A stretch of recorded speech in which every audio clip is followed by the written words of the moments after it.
18 বছর না 28 বছরও বিদেশ করেও বউ বাচ্চা সংসার মা বাপ পরিবার সন্তুষ্ট করতে পারে কি করতে পারে না, হুদা হয় না সন্তুষ্ট কে যায়।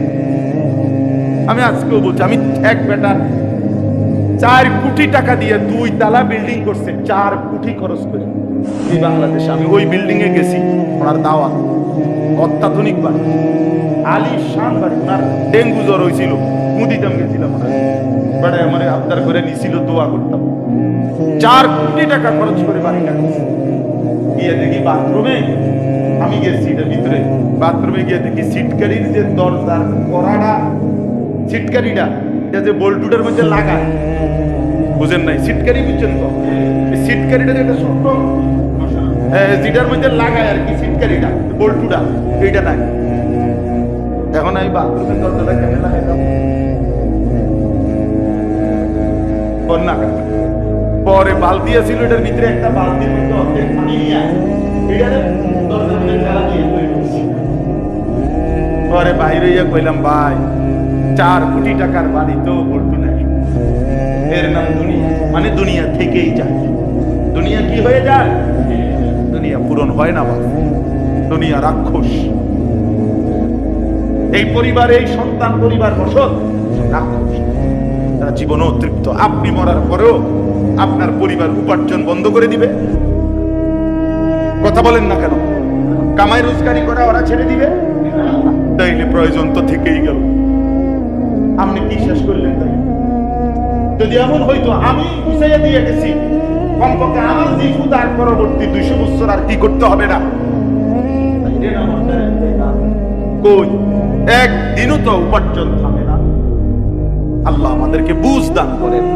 এই জন্য শুধু শুধু শুধু শুধু এই দুনিয়া সংসার, এই ঘর দুয়ার খাট পালং সোফা ফার্নিচার, এইটা গুছাইবার জন্য আখিরাত বরবাদ করেন না। আমি অনুরোধ করলাম, হাত জোর করে, সুদে টাকা নিয়েন, কিস্তিতে টাকা নিয়েন না। আপনি পারতেন না, কিস্তি না, কিস্তির আব্বা লইল, আপনার অভাব চাইতো। আমি জিজ্ঞাসা করছি বহুত, আমি আপনাদের ব্যক্তিগতভাবে মাঠ পর্যায়ে মানে মানুষের কথা শুনি, শুধু ওয়াজ করি, আমার এটা অভ্যাস। অর্থাৎ শুধু ওয়াজ, আমি আপনাদের ব্যক্তিগত কথা শুনি, জিগাই আর কি অবস্থা শুনি। একেবারে রাতের 1টা বাজে, চা দোকানদার রাস্তার পাশে গাড়ি থেকে নাই না, চা খেতে খেতে দিয়েছি ভাই, সারাদিনে বেচে স্টেশনে, বাস স্টেশনের পাশে কত থাকে হুজুর? প্রতিদিন মাসে 60, 70, 75 হাজার টাকা থাকে প্রতিদিন। তাই বলছি ভাই, রেডি কইয়া শরম দিয়ে না। আমি শরম দেব, আমি আর আমি কোন কিস্তি আছে 70,000 টাকা ইনকামের পরে যদি কারো কিস্তি থাকে 4টা, মসজিদের ইমাম সাহেবের 6,000 টাকা বেতন, কিরে বাপ, অথচ সেই মানুষটা তো মাসের পর মাস আল্লাহর দয়ায় চলতেছে কিনা বলে? এই জন্য দয়া করে কেন করতেন? সংসারের প্রয়োজন মেটানোর জন্য পারতেন না? আমার কথাটা আপনি বুঝছেন কিনা বলে? মানে আমি বুঝাইতে চাইতেছি যে আপনি যদি এমন হইতো, আর 2 লাখ টাকা দিলে আমার সংসারের চাহিদা কি হয়ে গেল, এটা হবে নি আগে তো। তাইলে এই রাক্ষস সামনে খুশি করবেন কেমন? এই রাক্ষসকে তো আপনি তৃপ্ত করতে পারতেন না। কাজে কেন আখিরাত বরবাদ করলেন? কেন নিজের খবর নষ্ট করলেন? কেন নামাজ পড়তে সময় পাইলেন না? কেন হালাল খাইলেন? এই কথাটা আমি বুঝাইতে চাই। দয়া করে, মেহেরবানি করে প্রত্যেকেই ফিকির করে। রাসূলুল্লাহ সাল্লাল্লাহু আলাইহি সাল্লামের আখিরি ওসিয়ত নামাজ। নবীজির আখিরি ওসিয়ত কি বলেন না? হযরত ওমর রাদিয়াল্লাহু তাআলা, ওমর 10.5 বছর তিনি মুসলমানদের খলিফা ছিলেন। কয় বছর?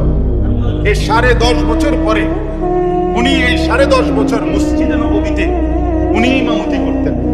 10.5 বছর পরে একদিন ফজরের নামাজের সময় একজন কাফের ছদ্মবেশে ফজরের ওয়াক্তে অন্ধকারের নায়িকা গোপনে ফজরের নামাজে প্রথম কাতারে আয়েশা দাঁড়াইয়া ওমর রাদিয়াল্লাহু তাআলা কোমরে একটা ধারালো ছুরি দিয়া 7 থেকে 8টা ঠাঁই দিছে ফজরের প্রথম রাকাতে আলহামদুলিল্লাহ সূরা পড়ে আরেকটা সূরা শুরু করতে। এই অবস্থা খোদার কসম আমরা কিতাবে পড়ছি হযরত ওমর রাদিয়াল্লাহু তাআলা আনহুর এদিক দিয়া ছিদ্র করে ফেলছে, রক্তে মেহরাব এসে গেছে।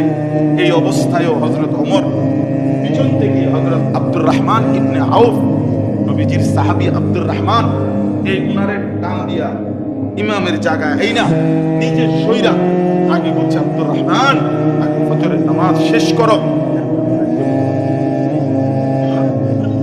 কাটা মুরগির মতো উনি তড়ফাইছে, সাহাবায়ে কেরাম আগে ফজরের নামাজ পড়ছে। এরপর আগে নামাজ, আগে কি হযরত ওমর রাদিয়াল্লাহু তাআলা এই আঘাতেই শাহাদাত বরণ করেছে। শাহাদাত ইন্তেকালের পূর্বে ওনার ছেলে আব্দুল্লাহ ইবনে ওমর, ওমরের ছেলে, উনি তারে ডাক দিয়েছে ওমর, ওমরের মতো ডাক দিয়া বলছে ইয়া বুনাইয়া, হে আমার প্রিয় ছেলে, আমার এই খাটিয়া চৌকিটার থেকে দাআখাতি আলাল আরদ, আমার এই চৌকিটার থেকে নামাইয়া মাটির মধ্যে রাখো, আর আমার এই গালটা মাটির মধ্যে রাখো, যেন আল্লাহ তাআলা আমার এই অবস্থা দেখা আমার একটু মেহেরবানি করে যেন মাফ করে। আসা রব্বি আইয়া রাহমান, এবারে মাটির এই গড়া দেখে আমার আল্লাহ আমারে মাফ করে দিন। ওমরের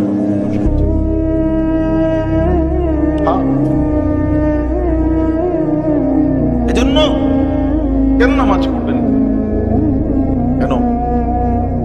রাসূলুল্লাহ সাল্লাল্লাহু আলাইহি ওয়াসাল্লামের একজন সাহাবী হযরতে খুবাইব ইবনে আদি, উনাকে মক্কার কুরাইশরা যুদ্ধে বন্দী করছে। বন্দী করার পরে মক্কার কুরাইশরা সিদ্ধান্ত নিয়েছে ওনাকে ফাঁসিতে ঝুলাবে। এই ফাঁসিতে ঝুলানোর জন্য খেজুরের গাছে বান দিছে ওনারে। বান দিয়া মক্কার ছেলেরা বর্ষা দিয়া ওনারে সারা শরীর চালনির মতো ছিদ্র ছিদ্র করে ঘাই করে ফেলছে। সারা শরীর থেকে রক্ত টপ টপ টপ করে রক্ত পড়ছে। উনি এরকম ঘাড় ফেলাইয়া রাখছে তানঈম নামের জায়গায়। তানঈম মানে এখানে কেউ হজে গেছিলেন, কেউ হজ উমরায় যান নাই কেউ আপনারা এখানে? ওইখানে মসজিদে আয়েশা আছে, সেখান থেকে কি বাঁধে আবার এহরাম। এই আয়েশা মসজিদ যেখানে এর পাশে ওনারে ফাঁসি দিছে ওইখানে তানঈম। তো এই অবস্থায় ওনার ঘাড় ফেলায় রেখে দিয়েছে, রক্তে পড়তেছে। এই সময় মক্কার কুরাইশ আবু সুফিয়ান তখন বলছে খুবাইব, এখন তোমাকে রশি টান দেওয়া হবে ফাঁসি। এর আগে লাস্ট মৃত্যুর পূর্বে শেষ কোনো তামান্না আছে? ফাঁসির আসামিকে শেষ ইচ্ছা পূরণের কি দেওয়া হয়? সুযোগ দেওয়া। ওনাকে বলছে তোমার শেষ ইচ্ছা কি? খোদার কসম কিতাবে আছে, আমরা নিজে বলছি। আর উনি বলছে আমার শেষ তামান্না 2 রাকাত নামাজ, আমার আরেকবার সুযোগ দাও, আমি 2 রাকাত নামাজ। আবার রশি খুলে দিছে। উনি এই রক্ত মাখা শরীর নিয়ে 2 রাকাত নামাজ পড়ে সালাম ফিরাইয়া আল্লাহকে বলছে হাত তুলে, আল্লাহ ফালাস্তু বাহি হিনা উকতালু মুসলিমান, আল্লাহ আমার আর কোনো পরোয়া নাই, আমি আপনার আনুগত্য নিয়েই মরছি, এবার আর। এরপরে ওনাকে ফাঁসিতে চলেছে। আখিরি তামান্না, শেষ তামান্না ছিল কি? ওমর রাদিয়াল্লাহু তাআলার শেষ আদেশ ছিল কি? রাসূলুল্লাহ সাল্লাল্লাহু আলাইহি ওয়াসাল্লামের শেষ ওসিয়ত ছিল কি?